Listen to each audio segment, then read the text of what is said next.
So the poll is very interesting to me because the two things that seem to be the biggest barriers are things that we are trying to address today in our session. And I also know that there are other patient organizations and clinical organizations that would love to see patient advisors, patient partnerships actually required by organizations like CMS, by the Joint Commission, et cetera.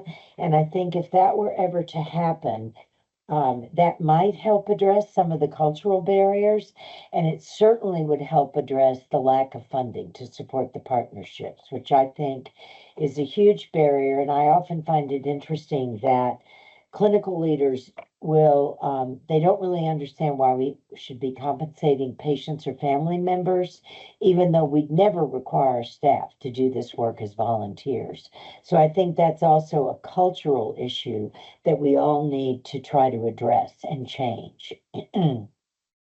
So with that, let's get started with the next session.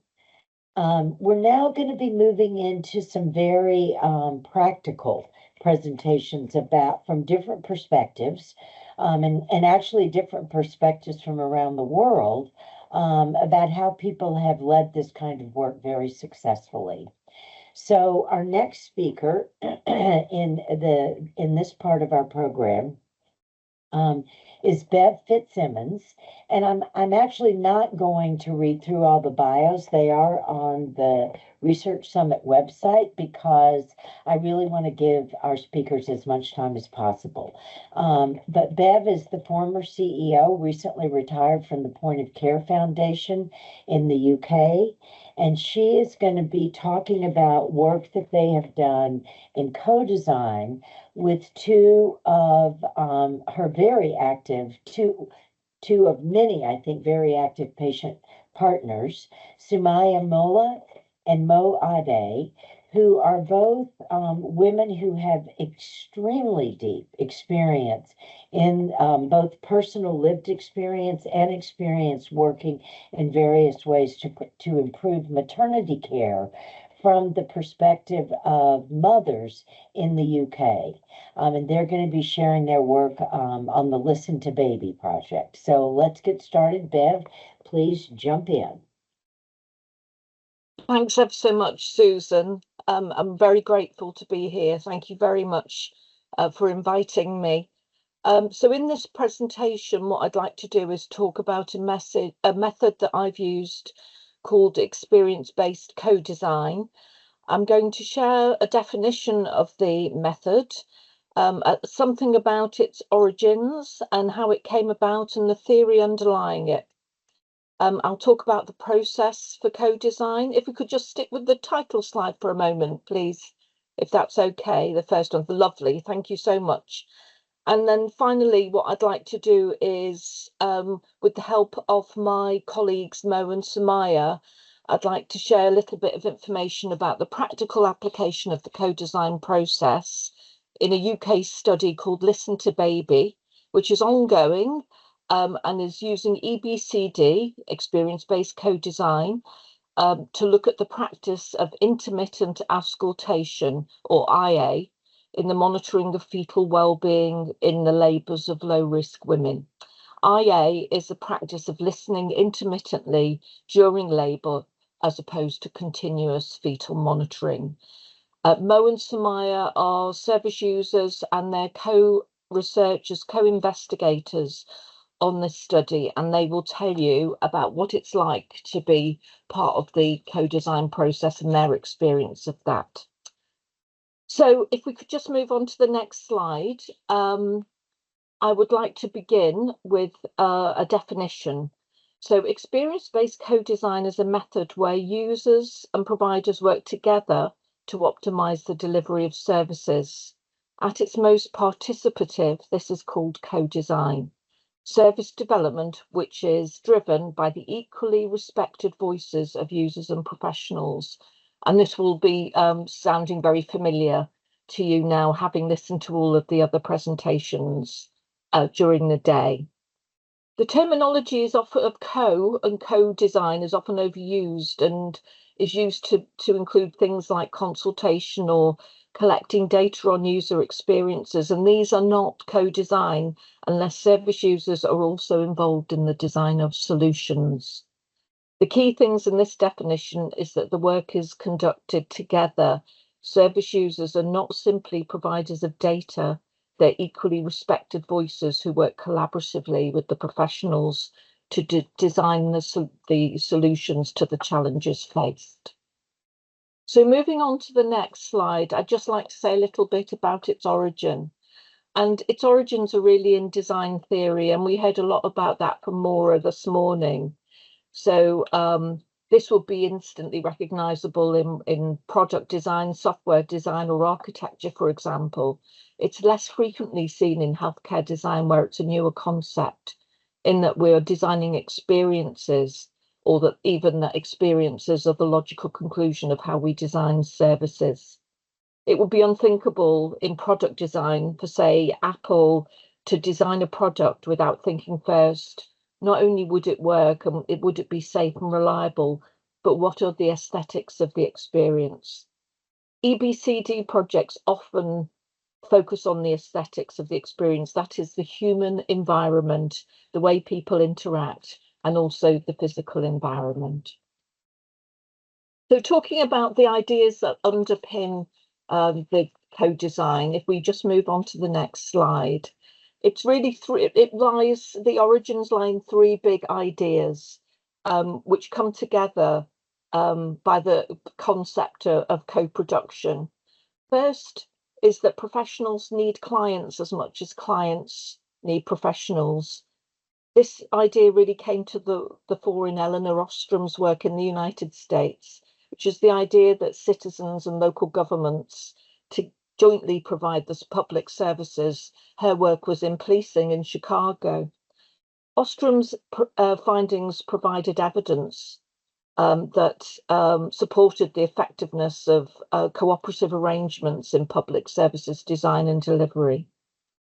The second big idea is that service users are a wasted asset, that they have knowledge and experience and insights that can really benefit public services.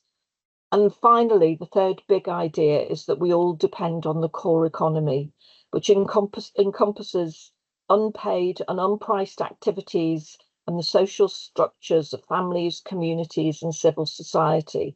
And it's this core economy that provides the essential social infrastructure like care and safety that underpins and supports the more formal money-based economy. When these core economic activities are neglected or undermined, the broader economic system suffers. So let's get into the nuts and bolts of experience-based co-design, and the next slide will show you the process that we use in co-design. And this is it's a cyclical process. So if you look at the middle of the circle, you can see that patients are at the heart of the quality improvement effort. But the really important part of this, and a part which is often neglected, is that staff experience is also very important. And in fact, when we do experience-based co-design, we always gather the staff experiences first. And that's because I guess it's the nature of healthcare, isn't it, that the staff often find it quite difficult to talk about their own experiences and are very, very keen to imagine what it must be like for patients. And actually, the staff often know the stones in the shoes and the obstacles to providing a good experience, and it's really important that that's taken into account. So the focus is on the designing an experience, not just a system or process. And as I've already said, staff and patients participate alongside one another to co-design. The process, you've heard a bit about the sort of setting, some of the things that might be part of the setting up of a co-design process, both in the presentations about research and in the work of IDEO. The setting up involves considering who needs to be involved, and that would include having a conducive context, really, having leaders that will support a co-design process. deciding who's going to do what, deciding which patients to involve, and so on and so forth. Then, as I said, you begin with the discovery phase, which is the engaging of people and gathering experiences, both staff and patients. During this phase of co-design, the approach uses storytelling, observations, filmed interviews, and so on. So it's rigorous qualitative methods to capture the rich emotional experiences of the service, highlighting key touch points. And these stories come together in workshops where first we begin with staff and then patients separately in workshops, and then bring them together in the co-design phase, which you can see as you go round the circle to the co-design meeting. The patient experience are usually gathered together in a small composite film, and that's really used to prompt discussion and helps people to move from their individual experiences to the sense of a collective experience and the design challenges that really need to be worked on. Carrying on around the circle, the co-design meeting brings staff and patients together to check out sense check the research and to prioritize and decide which are the key aspects to be worked on in small co-design teams. And then the circle is completed with a celebration event to basically celebrate all the work that's been achieved. Where we're at with Listen to Baby is we're between the co-design teams and the celebration event, and we're testing the outputs of the research at the moment. So next slide, please. Thank you so much. So just thinking about why we co-design, we think it's morally the right thing to do, that it's the rights of people to be involved in the design of the services which they use. But we also pragmatically think it generates better information, it builds common cause and ownership of solutions, and that we feel that there's a less chance of failure when the experiences and the data that is gathered is based on real world experiences. We think that diverse perspectives bring more innovative solutions, and we strongly believe that the proper involvement, high quality involvement of staff and patients together builds strong relationships. And I'm sure that Mo and Sumayya will be able to tell you a bit more about that. Moving on to the next slide before I pass over to Mo and Sumayya. So I've already said about that setting up phase. It's probably the critical one, is making sure that everybody that should be involved is involved. If you get that bit wrong, then that's where trust falls down, and that's really hard to get back. Then the phases of co-design, as I've already mentioned, thinking back to that circular diagram I showed a few moments ago, the discovery phase, qualitative interviews, first with staff and then with service users. The analysis phase, which is making sense checking what you've heard and beginning to pull out the key themes and the priority areas for improvement. And then most importantly, the co-design phase, working together to design the solutions in more small action orientated co-design teams. So with one more slide from me before I pass over to Mo and Sumayya. So if we just move on one more. Thank you. So going back to the Listen to Baby study, which is a study which is led by the University of Oxford. The aim of the study was to improve the way that midwives monitor the fetal heart during labour, and by understanding IA practice.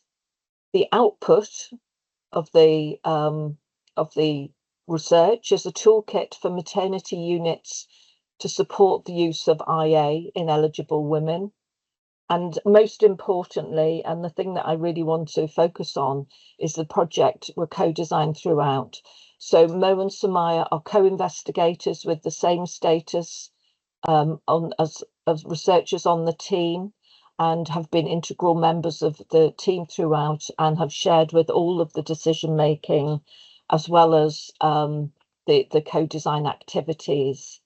So the last slide from me is on the next one, which is just describing the co-design activities that we've been getting up to. It's over the last couple of years. So as mentioned, ethnographic interviews with staff and with women and with partners. Researcher conducted observations of women in labour. We created a short film of women's experiences, and that promoted discussion about practice in the co-design meetings, and also enabled us to verify with a larger group of people whether the findings of that research really rang true for them. We held staff events and women's events to discuss the emergent themes. And then we held a co-design event bringing staff and women together.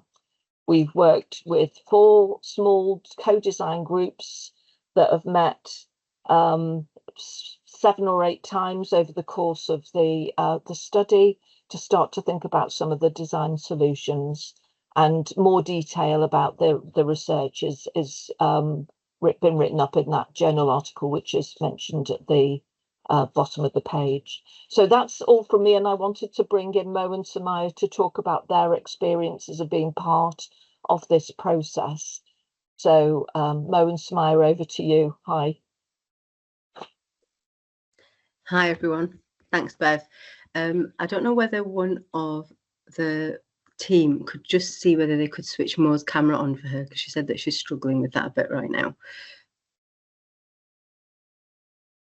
Please, thank you. So muted. Go ahead, Sumayya. That's fine. Mo was going to go first, but I'll go first instead.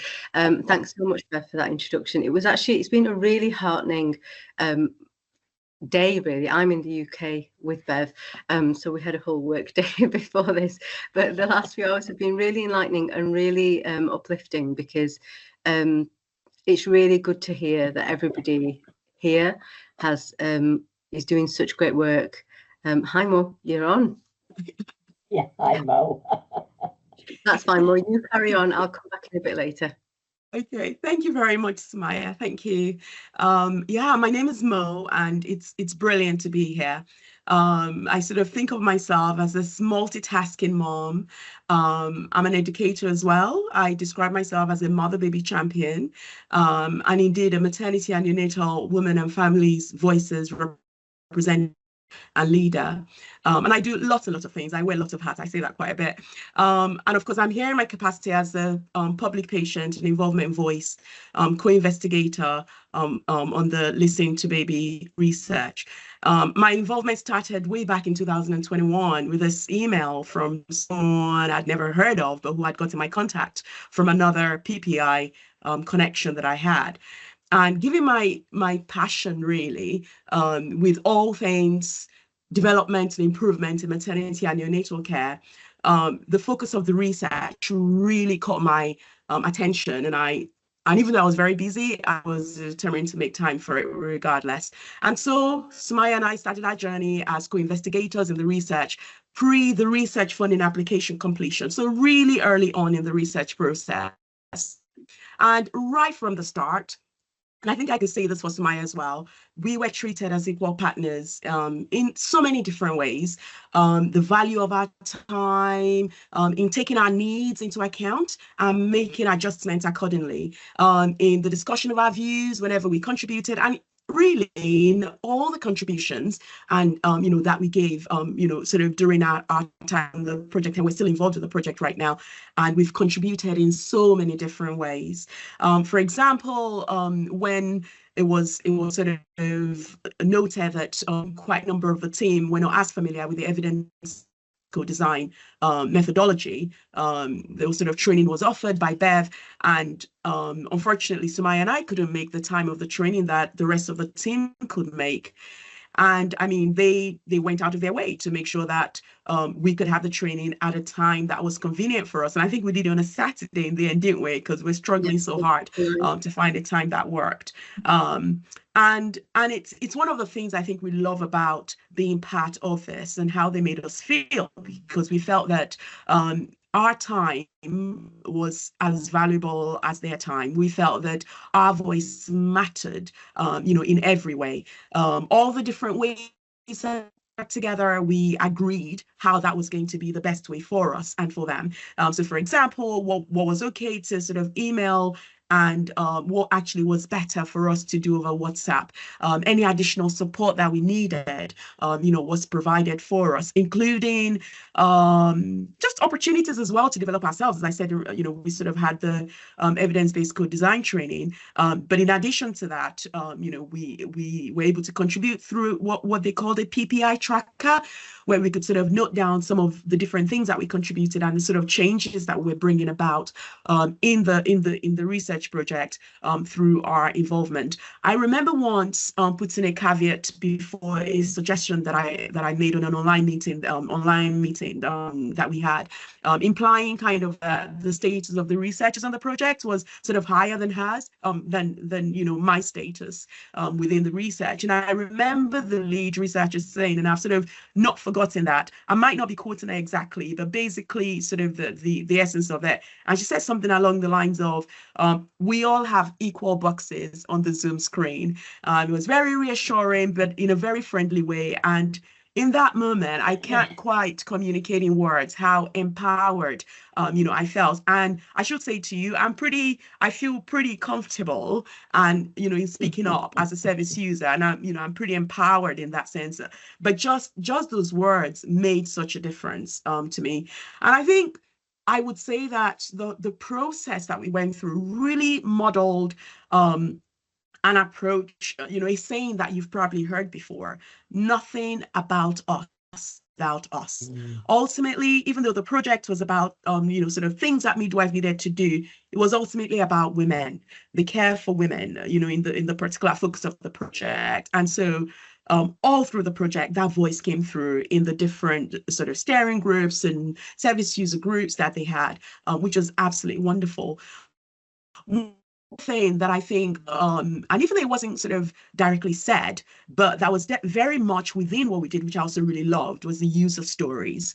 So in our different contributions, we're able to really draw on our lived and learned experiences. And again, you could see that through the co-design process that involved other women as well on the project. And I remember the saying that I came across once, which again has stayed with me, that stories are data for the soul, something along those lines. And when I Googled it once, I think it sort of comes from Brené Brown. And again, I think you do see how that was used within the project in a way that was really powerful, and ultimately enabled us to feel very much that we could use our service user voice in the way that worked for us and still make a difference in what was being designed and what was being put together. And I would sort of pass on to Sumayya now, because I'm very mindful of time. Yes, Yeah, up to you, Sumayya. I was just going to ask you, can I jump in for 1 second? Because Yes. Mo, you just used the phrase "nothing about me without me," or "nothing about us without us."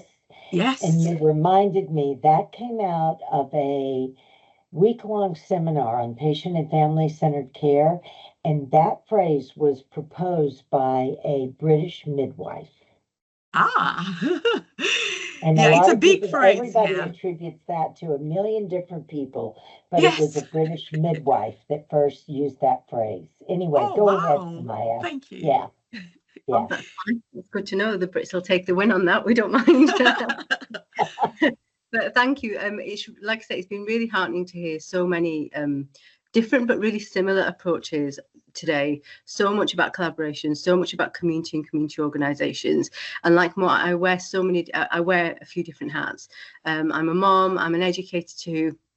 I'm really passionate about maternity care and improving that, and particularly about empowering voices from diverse communities and encouraging them into research. I've been a clinical practitioner before within the optometry services, and those different hats really, it's nice to be on both sides of the fence, and it really helps you to humanise all those experiences.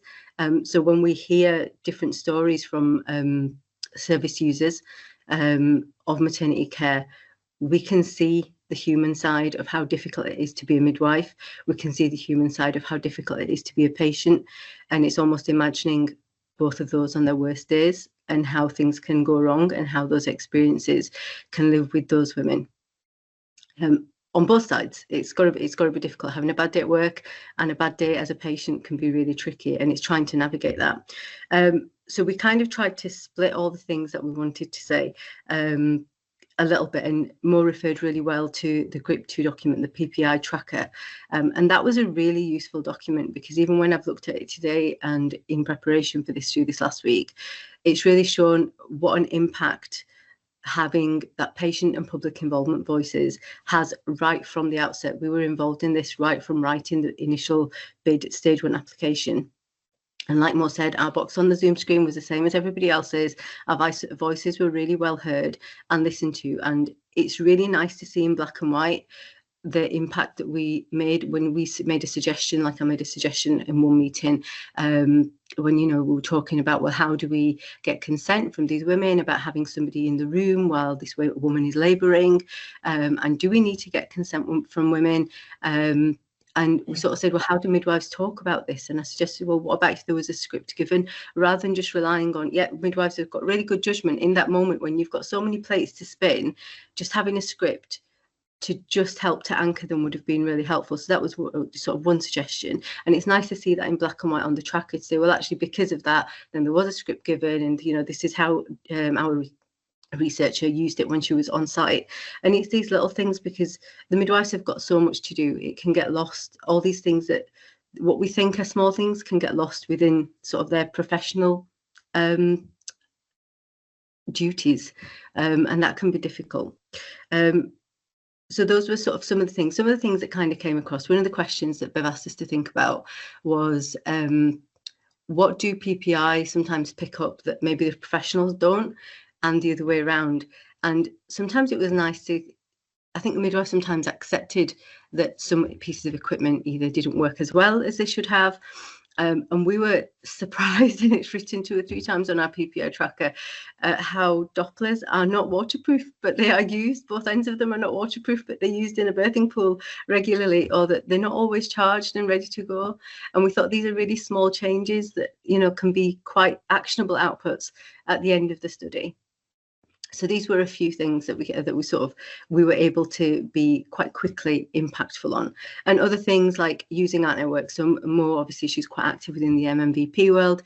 And myself, I run a community organisation. So being able to quickly sense check things has been really useful. So when we got some illustrations that we used as part of the project, and we're really, really proud of these because they're so representative. It was so quick we could have a look at them, quickly check them with some of our sort of our online communities, and kind of go, you know, what do you think of this? Does this look right? But also some of the wording on some of the documents that we might be sending out. One of my pet gripes really is when we're approached as a community organisation, we're approached regularly by researchers or research teams. Could you please share this information about this study because we are recruiting to it? And I think, absolutely, I can. But if you just put that in like a tweetable or a WhatsAppable message, that would make my life so much easier, with a link that people can just click directly. So if you are a researcher, please make life easy for community organisations. So it's just something that we can copy and paste and send out on our networks. But it is small changes like that in practice.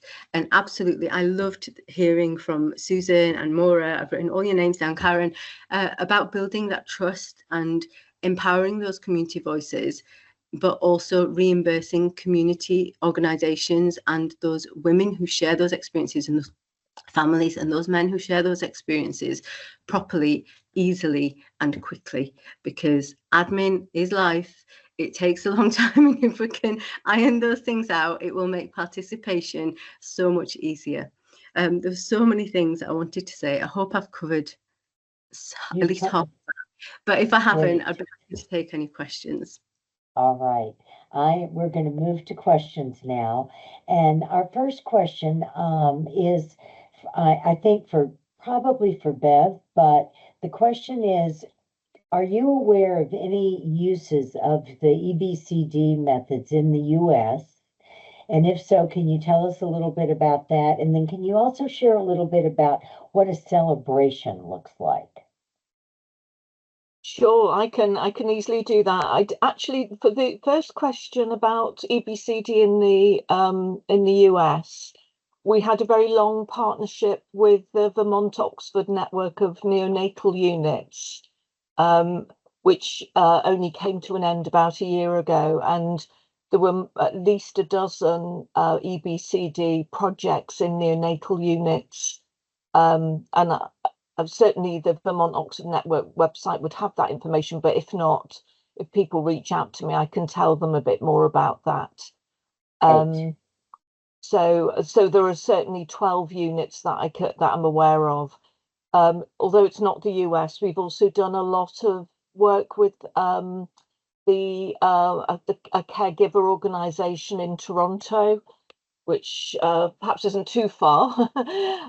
So the Canadian Centre for Caregiving Excellence, and we certainly came over and did a number of trainings for that organisation, and again, so there are a few of those. So I can happily share some examples from neonatal care in the US.